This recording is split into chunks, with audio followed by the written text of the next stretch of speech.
Chuck. Tingle. Chuck. Tingle. Chuck. Tingle. Chuck. Tingle. Hello, I'm Fiona Bruce, and welcome to the Chuck Tingle Book Club. Oh, yeah. Well, hello and how do, true buckaroos, and welcome back to the Chuck Tingle Book Club, brought to you by the fine reprobates at pottopicpodcast.com. As ever, I am your resident Chuckademic Taz, and with me, I've got this guy. I'm Tom, and I'm busy clicking on things, so I wasn't paying attention. I hope you did the intro good. There was an intro. Would that do? It also was done in the past. It usually does for us, doesn't it? So this week, something happened. Crack on. Yeah, sorry, man. No, I was just gonna say, let's get on with this. So let's not fuck about. Like the characters in this book don't fuck about. We're talking about wrong direction that way. Pounded by the gay coloured changing dress by 2 times finalist, Hugo finalist, Chuck Tingle. Should we get on? Yeah, absolutely. I mean, I liked this one. It was fun. It was deep. But before we get into that, Tom, you are as ever going to give us your Tomnopsis. I am absolutely Tomnopsis. Yeah, I mean, it's almost a drag name. There's something there. Just needs a little work, a little mulling over. We'll workshop. And there'll be what was your drag name that you had in mind? Mike Condolences was my porn star name. Yeah, that's the best I've got. Cool. So with that, without further ado, let's go on with the synopsis. Done with dating rough and tumble men after countless failed relationships and trying the straight cut suited men, Kent finds himself at the Chameleon Tavern once more, an old school gay biker bar. In a conversation with bartender Sam, Kent reveals that he knows what he needs. Someone make a lot of gold. Someone who makes a lot of gold, but isn't afraid to get black and blue when push comes to shove. I wonder what he's referring to. Fighting. Anyway, yeah, Fighting exactly. World. Exactly. A grizzled old biker bear rolls up to Kent and tries to buy him a drink, and is turned down in what is the first real confrontation we've had in a Chuck Tingle book. And it is kind of brutal, man. Yeah, it is kind of brutal. And because of that, I'm gonna read it. Okay, so mate, go for here we go. Yeah. Here comes the quote. So, what? You're too good for me? He asks. I don't know why he's from London. What? You're too good for me? He asks. I can't help it. I know. Immediately burst up with laughter. Yes. Suddenly, the guy looks legitimately hurt. His entire posture evolving into that of a sad clown. Fuck you! The guy finally says, and immediately turns and walks away from the bar.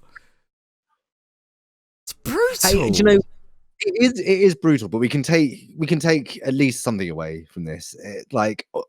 It seems harsh, but someone in this world, sad clown is their kink. So there's a right person out there for that hairy biker. Look, that grizzled bear may have met the lucky man of his dreams that very night, much like Kent is about to. Ooh, grizzled bear rather than grizzly bear. I love it. Cool. Yeah, I've referred to him as grizzled bear through this entire synopsis, by the way, so get used to that. I struggled to come up with... Oh, man, that's so much better. Cool. Sorry, carry on. Anyway, Sam and Kent get back to describing Kent's perfect man. Sam doesn't believe he exists, and Kent is under the impression he might be right. The grizzled bear is now drunkenly kicking a pinball machine. Sam buys all of Kent's drinks for that night for absolutely no reason, and then calls him a cab. So Kent then points out that Sam would be his sort of like, he would definitely go for Sam, but he doesn't, because Sam's as straight as an arrow. Now I'm going to question that. When a man buys another man an entire evening of drinks and calls him a cab, he cares for that man. I mean, a straight dude tending bar at a gay biker tavern out in the sticks, having to deal with grizzled bears and other drunken rough and tumble types. Having someone like Kent around, I can see why. Like, do you know what? I'll comp this just for keeping me sane. Okay, yeah, fine. I thought you were going down a different alley with that. I think Sam's given Kent an excuse in the past. Sorry, mate, I'm straight. It's possible. It's possible. Okay. Anyway, so Kent goes to wait outside for the cab, smoking a cigarette, and almost get ready to text a crappy ex. Then the grizzled bear comes out and immediately to him, like a moth to a flame, I think it's described to in the book. Yes. Yeah. And comes out just literally to call him nothing special and to call him nothing to his face. Yeah. Then Kent spots a homosexual piece of women's apparel that must have blended into the sea of bikers and the clamour of bar banter, but out here immediately catches Kent's eye. There we go. Annoyed. Yes, well, we know who. Just behind you. Yeah, exactly. Annoyed with being ignored by Kent, the grizzled bear shouts out, "I want you to stop being a stupid motherfucker and suck my cock," at Kent. I like that we've both quoted that line. Just out of the blue. It's And black never seen and gold and white. Yeah. Sorry, carry on. Yeah, sorry. As the grizzled bear goes, oh right, yeah, sorry. So now the dress notices this all kicking off basically. Annoyed. There it is. The dress flies at the old dude, knocking him to the ground and starts choking him. The dress is black and blue at this point, it's worth noting. As the grizzled bear goes to leave defeated, he then notices that the dress is now white and gold. Oh my god, you're the black and blue. Oh my god, you're black and blue again. The dress nods. Or am I? The grizzled bear grovels out an apology to both men, takes off under advisement from the dress. Kent's cab arrives. The dress, quite kindly, puts the old dude in it and pays the cabbie to take him home. Looks like Kent's getting a ride. ... home.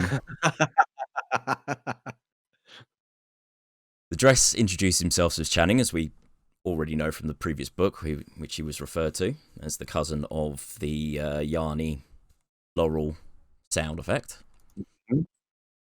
And they ride off on his bike. So Kent thinks there's something special about this dress. Could it be the man of his dreams?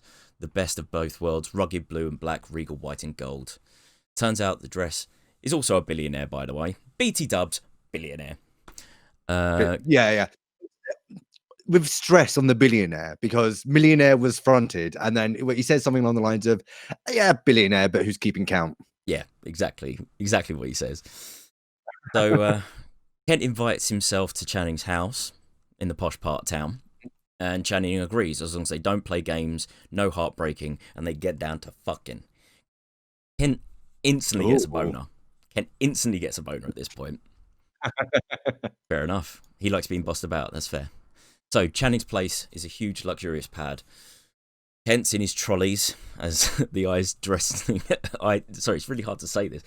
Kent's in his trolleys as the dress eyes him up, floating around him in the moonlight, and then that's it. Kent suddenly sees the change, and it disappears as quick as anything. The dress smiles. Now you've seen me, maybe I can see you. That's it, baby. That's it. We's going to the pleasure zone. Take you to the pleasure zone, baby. Boxers off. Massive rock hard cock out. Passionate embrace and kissing. Kent on his knees winking. Dress his cock out straight in the gob. Deep throating a dress till gasping for air. Do you want to pound me up my tight gay arsehole? Coolly cued. The dress pleads, then do it. The dress mounts the man, and it's definitely white and gold at this point. Dress proclaims his love for Kent, and Kent to the dress. Boom! Puckered hole penetration. I love you, pucker hole penetration. Done. Simmering prostate orgasm. Colour shifting with the pumpy wumpy. Do you like this floating colour changing dress cock? Yes. Kent beats his hard hanging dick. Do you like this floating colour changing cock dress? I've quoted it twice for some reason. Kent climbs into Channing, and Channing lifts him up into the air, and they fuck floating about the room. Bruv got mad fucking skills. Absolutely. He's a cock wizard. Positively a cock wizard. That dress Channing. cock wizard. God damn. Slams him into the bay windows. Do it, I command. Fill my arsehole with your gay coloured changing dress load. 3 more pounds, blat. And sorry, I don't usually do this whole quoting verbatim thing, but the next few events really do need it. When the dress eventually pulls out, his sea spilling forth, splattering down onto the living room floor like a beautiful Pollock pattern. Grim. Come inside me, the dress instructs. Where? I ask, stroking my cock furiously. How? My neck! Channing demands. Shoot your load inside of me right now. In the dress hole neck bit. Yeah, I love it. I eject several payloads into the living dress before eventually falling back to the ground completely satisfied. Several payloads, I do like that. The couple fall to the floor, declare love for each other, and Channing shares with Kent his actual true secret. He's not even a dress at all. He's a XXL shirt. And then we'll just sum up what happens here very, very succinctly, okay? Just follow along with me, if you can. Kent gasps, is absorbed by a colour that's beyond his comprehension, ascends to a higher plane of existence, and his soul explodes. That's how you fucking end the story, people. That is how you end a story. That is how you do it. That is how you do it. Bruv, you got to pay listen attention. To Guru. Just before I get into what I've got prepared, I think this is the first Tingle we've read where after the love tagonist, whoever's doing the fucking, has come. I think this is the first time the Chuck-tagonist comes inside the love tagonist, at least of what we've read. Usually it's either come on people. It's usually only the Chuck-tagonist that gets a load inside. You're right. Which is interesting. I couldn't really find a way to wiggle that in without really reaching. So I thought I'd mention it now. But struggle to wriggle it in, much like Kent did. That said, I do have some words prepared. So if you'll join me now as we have a look at Pounded by the Gay Coloured Changing Dress, an analysis. Mm-hmm. And now count along at home how many times I click the bark button on the soundboard. Tom, just before I get into it again, you like food, right? Mate, I've had 2 dinners. Oh, you eat. Everyone eats. And that's interesting, right? Because love, it's a lot like diet, right? When it comes to picking our food, we all know what we like. Whether that comes from a place of upbringing or temperament or both, we all know what we like to eat. And left to our own devices, we might choose to eat only what we really want to eat. You might love the truly junky stuff, but if you're only ever slamming sliders and pillaging pizzas, then hunty, that waistline and blood pressure probably going to be blowing up real soon. Then again, you might be a sucker for fruit. But if that's all you eat, doll, expect some anemia, you know? And those sugars, forget it. Fuck up your grill. So diet is about nourishing your body, whereas love, that's about nourishing your soul. In either case, if you're not careful about what you put in, you can end up with baggage or slowly dying of some subtle privation. And that is the end of that terrible metaphor. With love, we often know what we like and what we want, but pursuing those alone will not give us everything we need. You might like redheads, athletes, kinkiness, or powerful intellects, and you may pursue that. But just because you get that one thing you're most attracted to, it doesn't necessarily follow that you'll get the support, fun, communication, or intimacy you might actually need. With Pounded by the gay color changing dress, this is exactly what Dr. Chuck Tingle means to explore. Is fulfilling our wants enough? Is fulfilling our needs enough? Should we wait for someone who does both? Does that person even exist? And is that all there is to it? Well, Bucks, there's only one way to find out. We're gonna have to do the science. Part 1. In pursuit of complexity. Right from the opening passages, Chuck lets us know that our Chucktagonist, Kent, has reached a quandary with his dating life. Kent himself is the type of gay guy who enjoys life when it's a little rough around the edges. This has led to a series of bad boyfriends that came and went, each one teaching me a valuable lesson in how not to pick a guy. This is a problem for Kent because the attraction to these rough and tumble men is still there, but it's a desire I've now discovered needs to be repressed. To compound this problem, our Chucktagonist has at least attempted to do the work and try and counter this course of behavior. I've managed to snag more than a few dates with suit and tie guys who seem to have their shit together, responsible, good jobs, and comfortable with their homosexuality. Of course, it never lasts. As we can see, Kent has recognized that getting what he likes alone is no good for him. He doesn't go into detail on how these relationships played out, whether they were abusive, neglectful, or merely unfulfilling. The upshot is that he's learned he's got to repress the urges to chase them. Similarly, the men who might provide the stability he needs from a relationship are obviously lacking in exciting his desire for a bit of rough. It's in the face of this quandary that our story picks up. At the Chameleon Tavern, an old-school gay biker bar. Kent is sat at the bar, talking to Sam, the barman. The conversation soon turns to Kent's love life. Their back and forth is largely Sam suggesting Kent should leave the gay biker scene behind, get a good job, and get a house in the hills. Kent, for his part, keeps waving the idea away and eventually, tellingly, responds with, "I'm holding out for someone who walks the line. Rugged and together, arrogant and loving, lowbrow and highbrow at the same time."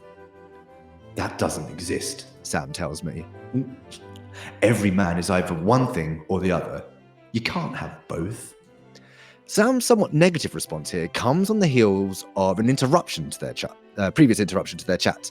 Kent has been suddenly joined at the bar by an older gentleman who reeks of booze, with a wiry grey mess of hair. This intercourse interloper sidles up and artlessly hits on our Chucktagonist, only to be firmly rebuffed.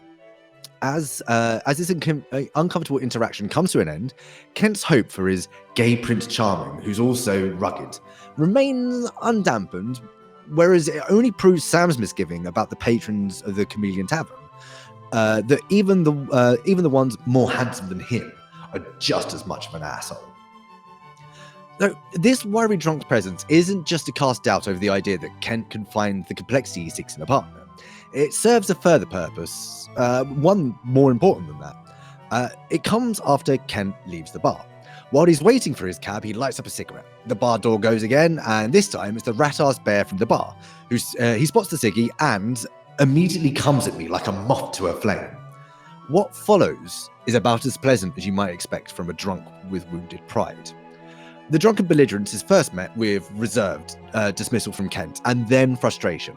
And it's this frustration that catches the attention of someone else on their way out of the bar. A living floating dress with a chiseled face and ripped abs across his blue and black front. So here it's time for a masterclass in what does and does not prove love.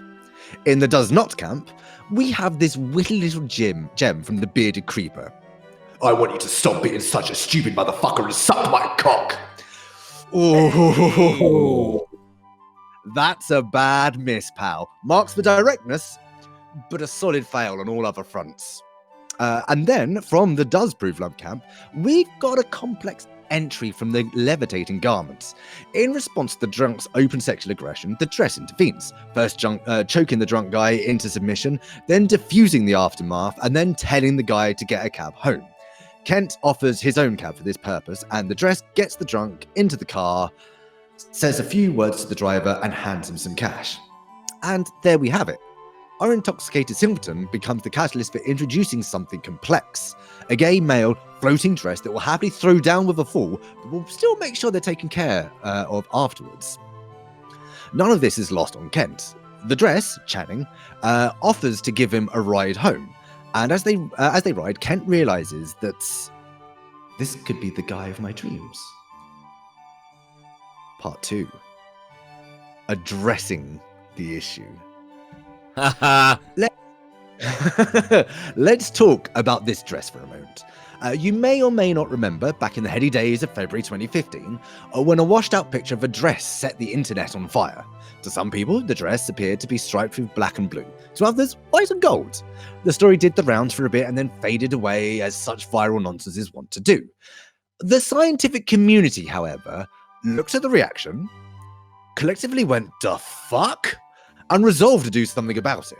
It remains an object of study to this day. The Journal of Vision have a whole section devoted to it, and still there is no consensus on what is causing this effect, this apparent color changing or perception effect. This one. That one, yeah, in the background of Tom there. That said, a number of theories on this color perception anomaly are attached to luminosity. That is, the light in which something is shown, or the particular illumination a person is more likely to focus on, can affect the way in which the thing's colours are interpreted by the brain. Interestingly, a study by Pascal Wallisch found that people who were early risers were more likely to think the dress was lit by natural light, thus perceiving it as white and gold, and that night owls tended to see the dress as black and blue.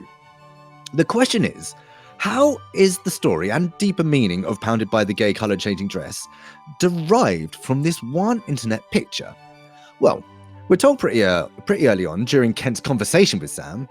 Kent's first dismissal of Sam suggesting he should sort his life out includes the notion that I need someone who makes a lot of gold, but isn't afraid to get black and blue when push comes to shove. So even before the reader has met Channing, we're already being introduced to this idea that these two sets of colours represent something. That gold is wealth and they're kind of a stand-in for security that Kent needs from a relationship, while the bruising colours of black and blue represent the rough and tumble tendencies that he instinctively desires in his partners. It's an idea that's later restated and reframed slightly when Kent tells us that the dress is the best of both worlds, rugged black and blue, regal white and gold. These two colour sets then stand in for the elements of Channing's personality for which Kent either has desire or requirement. But there's a little more to it than that. If we return to that scientific theory of observer luminosity affecting the colour perception of the dress, we find that it's actually kind of referenced in the book. During the bike ride to Channing's mansion, Channing explains that I'm only white and gold to certain people in a certain light. This is a clever play on words, because the use of light here could refer to luminosity, but it could also refer to perspective, to see someone in another light, as it were. The result is that people seem to see Channing as white and gold when they see him in the light of someone who is giving them what they need. Before this is completely established as it pertains to Kent's needs and wants, we see the effect on another outside the Chameleon Tavern. When Channing intervenes in the developing conflict between Kent and the hairy piss artist, he is seen as black and blue by both parties. After Channing further... Oh. Hello? You're still there? Yeah, sorry. Go back to the... Go back 10 seconds. No worries. When Channing intervenes in the developing conflict between Kent and the hairy piss artist, he is seen as black and blue by both parties. After Channing further diffuses the still aggravated beardy man, not the beatbot artist. The drunk's expression suddenly changes to one of shock and amazement, as he now sees Channing's white and gold coloration. In this event, What the dude really needed was not for Kent to suck his cock, but for someone to calm him the fuck down before he did anything stupid and somebody got hurt, which is exactly what happens. As for Kent, well, when he sees the white and gold colours, it's at times where he's finding exactly what he needs. Interestingly, it's got nothing to do with either wealth nor regalness, as the earlier language would lead us to believe. It's also worth noting that when these colour combinations are brought up in the first half of the book, when they're done so in Kent's voice, he's talking about them, suggesting that maybe these, as in wealth and regalness, were things that Kent just thought he needed. In reality, events suggest otherwise.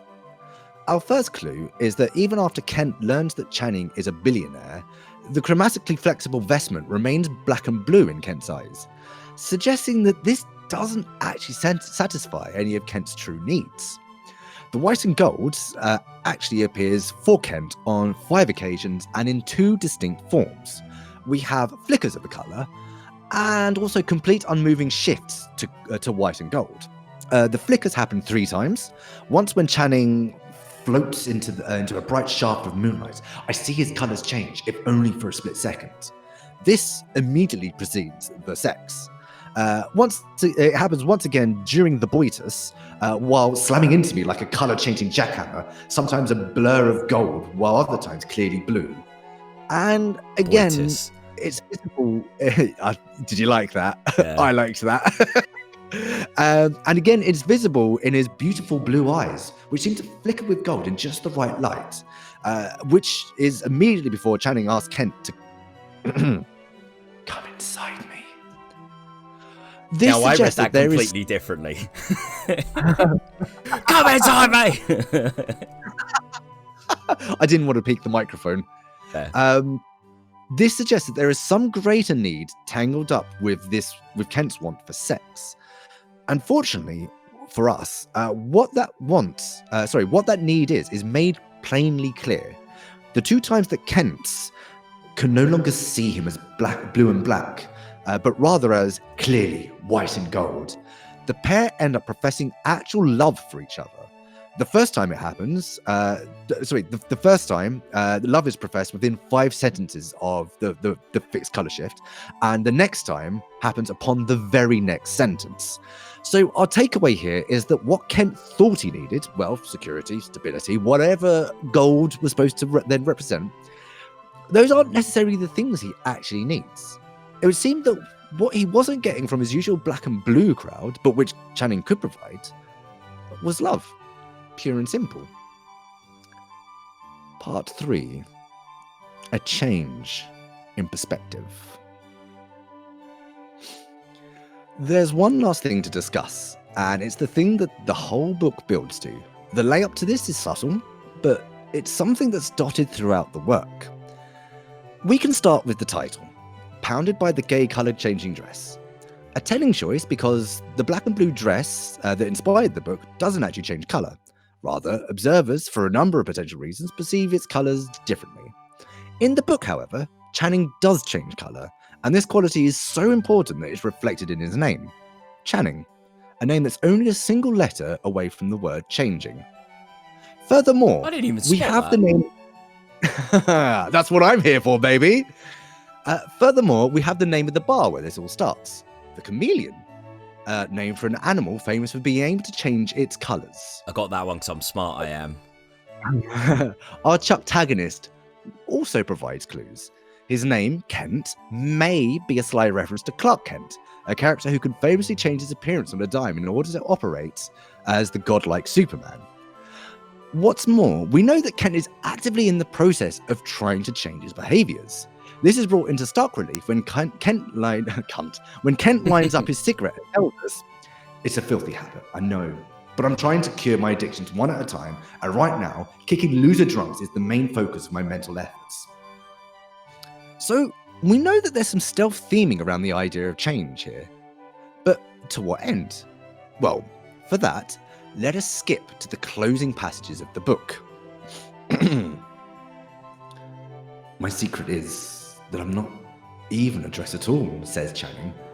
"I'm a double XL shirt. I gasped aloud, my vision suddenly consumed by a colour unlike anything I've ever seen. It's indescribable, a shade so brilliant and strange that it cannot possibly be from this dimension.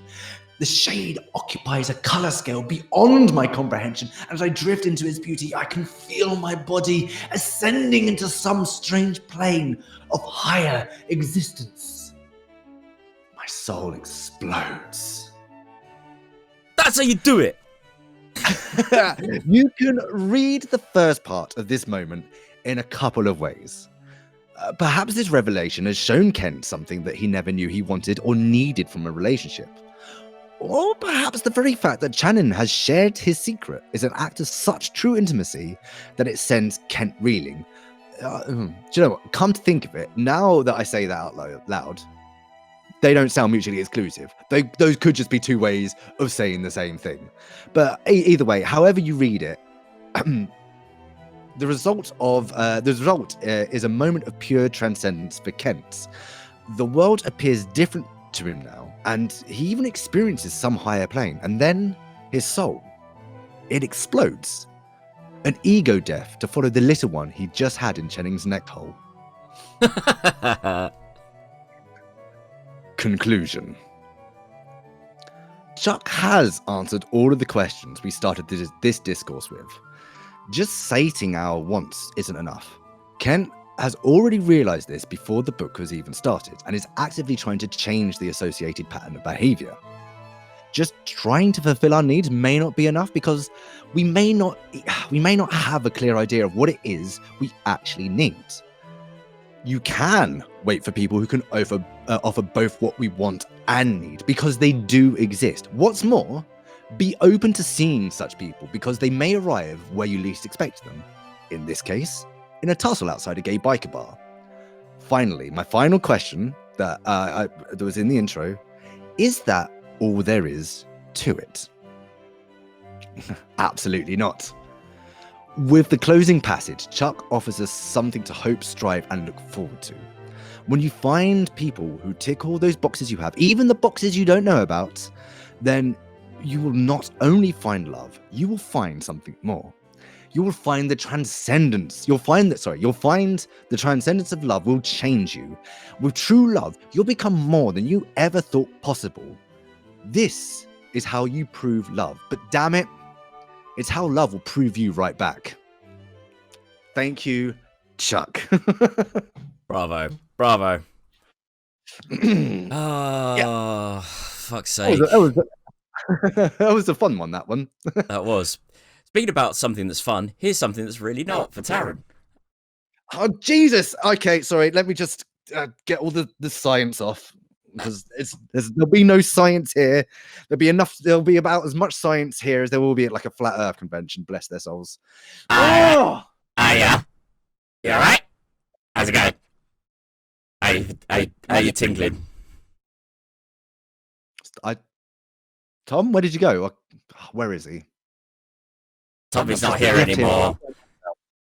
All by myself.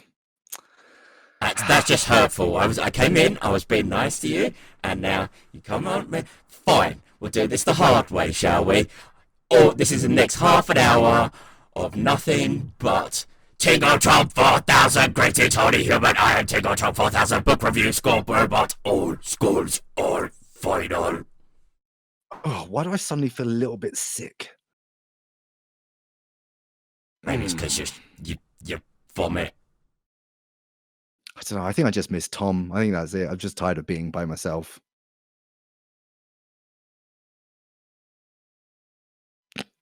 The robot is top. Son of a bitch. Anywho, let's stop playing around with OBS and actually get on with our job.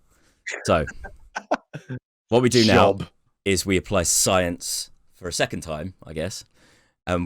Maths. We apply maths and through a scientific lens, and we review the book based on GameSpot's equivalent old scoring system.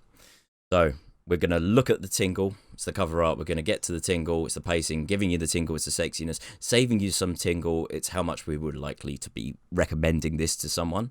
and Tingle Tilt, How Much We Like It is the reviewer's tilt, that will add up together, all scored out of 5, add up together, somehow miraculously through science, give us the 4 score out of 10. Yeah, I believe that you put it in a you work it through a database, don't you, Tom? It's actually several neural networks in control of the maths. They basically weigh it with their own complex emotional baggage. Oh, you got the quantum emotional networks involved now. I mean, I've got the cheap open source version. It's just right, a couple hamsters in a cage with electrodes shoved up them. Right, so anyway, let's get on with this. So getting to the Tingle, look at this cover art. I mean, they're in a luxury pad. Is that? It is a luxury pad, isn't it? I can't quite make it out. It's a good. I like the dress. It's a non-copyright infringing version of the dress, which I like. Mm-hmm. It's not got any abs. No, it doesn't, and the book does specifically mention abs. Do you know what I would love? I would love just to lift just the front of the dress and just watch the cock emerge from within. That would actually be quite exciting for me. I mean, that would be ideal, wouldn't it? That would really be ideal. So, but look at those cum gutters. Anyway, what are you gonna say, man? What for the cover? I mean, it's all right. It's not really for me. I don't know. 3.749. 3.749. You know what? I was going to say the exact same number. So there we go. That's for that one. See, this is the thing. When you're looking at the immortal science of love, as long as we're both working on it, well, of course we're going to come to the same thing. Absolutely. Speaking of what's next? Coming to the same thing, we're going to talk about the pacing. This book had phenomenal pacing. There was we had conflict, we had resolution, we had straight into a sex scene. There was no fucking about, but that was kind of the point. And then we had the universe and everything falling away behind a colour screen and soul exploding. Yeah, you got the intro, you got the setup in the bar, you got the rub, the conflicts outside the bar. You got a pretty quick transition to the fucking, and then you got just that little delight at the end. That's very well paced. For me, I mean, because this is immortal, the immortal science of love, Tom. We need to really kind of be honest about this. If I was going to nitpick, the bar scene maybe lasted just a smidge too long for me, so I'm gonna knock it a little bit, but I don't know, maybe 4.8. Oh, what do you reckon for those last two digits? 4.813. Yeah, okay, fair enough. I'm not going to agree entirely with you. I do agree the scene in the bar went on too long, as I sort of briefly touched on in the synopsis. There were 2 points where Kent was literally just describing his perfect man twice. Yeah. Which didn't need to happen. Yeah. So, yeah, I'm going to go with a 4.761. Okay, cool. Yeah, no, that feels right. That feels right. Which gives us 4.787 average. Right, so then we have this. We've reviewed a lot of books. This sheet is getting very long. I have to scroll every time. Giving you the tingle. It's the sexiness. I mean, apart from it was hot up to the point it wasn't. When there's this dude literally just beating when he's beating his meat furiously, looking at our dress, going, "Where am I going to put it?" I mean, that wasn't hot anymore. That was. It wasn't hot, but it was joyful. And the you know, and it was I thought it was very well counterbalanced by the point where, Channing goes, come inside me. I was like, oh, okay, now we're getting hot again. It was like the absurdity was only for a second, but it was joyful. So I'm not going to mark it down. It was, for me, this was one of the hotter ones for me. Okay. Okay. There was a lot of lifting and floating around a room. There was. I mean, it's more than a 4 for me. Yeah, still- I would say it's more than a 4. I'm going to go with 4.001. Oh, only that much more. Really, I mean, I was every little helps. I was thinking like 4.399. All right. Oh, I forgot to divide it by 2. I was going to say there's no way that should be 8 out of 10. There we go, 4.2 exactly on the money. Oh wow! Do you know I'm still waiting for that Tingler that gives us the perfect 5 on the on the I can't remember what this one's called. Chuck, write one that makes me wank. Do it. I mean, I think we gave Pounded in the Pound and Monday Pounds Me in the Butt a 5, but that's because we were looking at value for money still as Yeah. not recommendation. So we may have to amend that later date. Right. Speaking of which, saving you some money. So I'd recommend. This is a difficult. I think it touches on a meme that everyone knows, a viral entity that everyone knows. Yeah. So it's a good intro point to Tingle, I feel. So, and if you're already a fan of Tingle, you're gonna love this one. The motherfucker explodes at the end. This is peak Tingle. This is absolutely peak Tingle. Yeah, I guess it would be a good jumping off point, as long as you like checked with someone that they're definitely aware of like the blue and black dress thing, which let's face it, most people were. Yeah. But I can't. It's not a 4 for me. Really? No, not quite. No, what is it's it? like 3.703. Okay. I'm gonna go high on this one. I'm going for a 4.7. Oh. 9.9. No, 9.4. There we go. Yeah, okay. Man, that's the 9.9. That seemed a bit generous, but no, fair enough. 9.4. Yeah. So far we have quite a healthy score. At this point, it's almost even with the Annie and Laurel book, without us even fucking about with the Tingle Tilt. Oh. So this is Reviewers Tilt. How much we enjoyed the book may influence this hugely.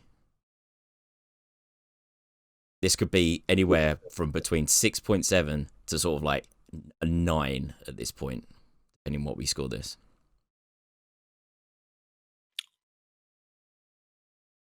$4.211. So I really had to think about that one. Fair enough. 4 point.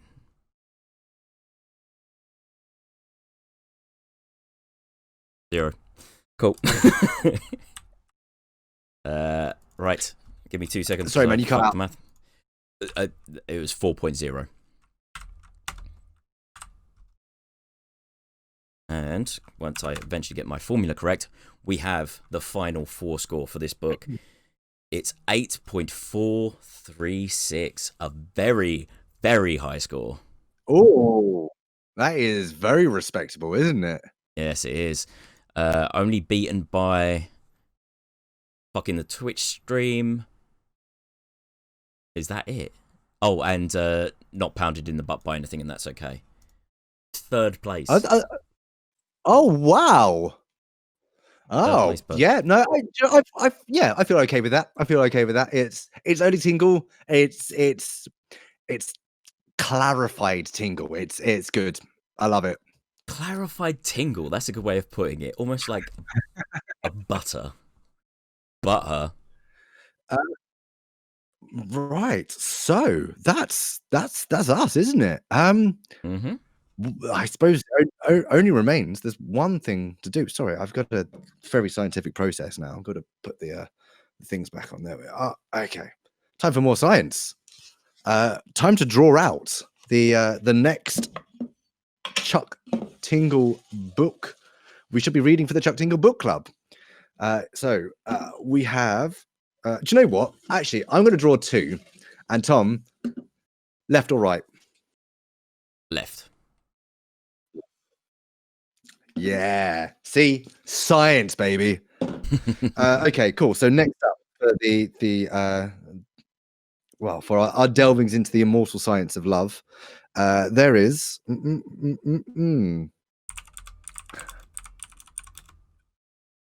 living corn. James Corny fired in the butt.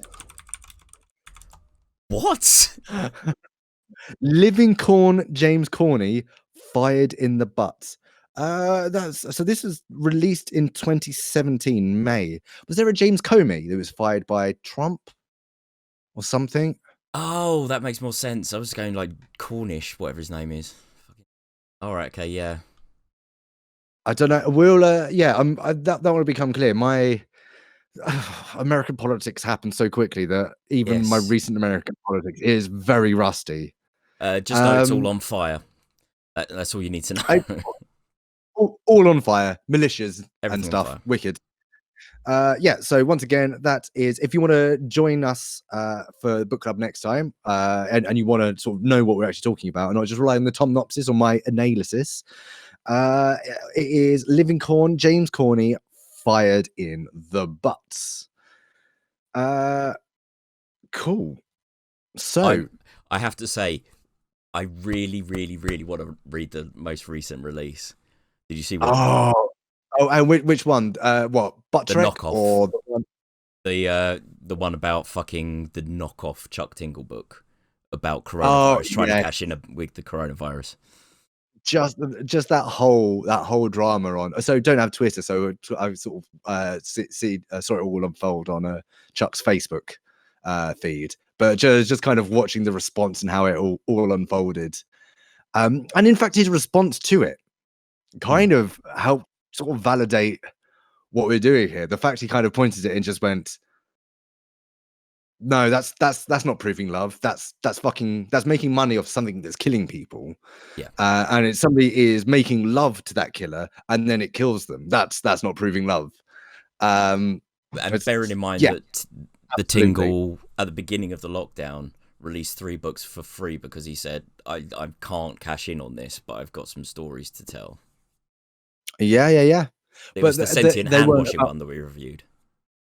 Yeah, not about the virus. It was about things associated with the virus. But yeah, like that whole thing was amazing. Yeah, cool. So there's like an end of the show thing we do, and for some reason I can never remember what it is. Plug your pluggables. Mate, I got nothing to plug.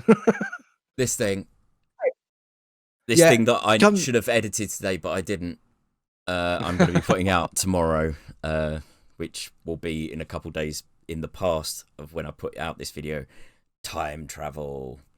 Yeah, I mean, absolutely. If you've got ears to burn and time to waste, download the Pot Topic podcast.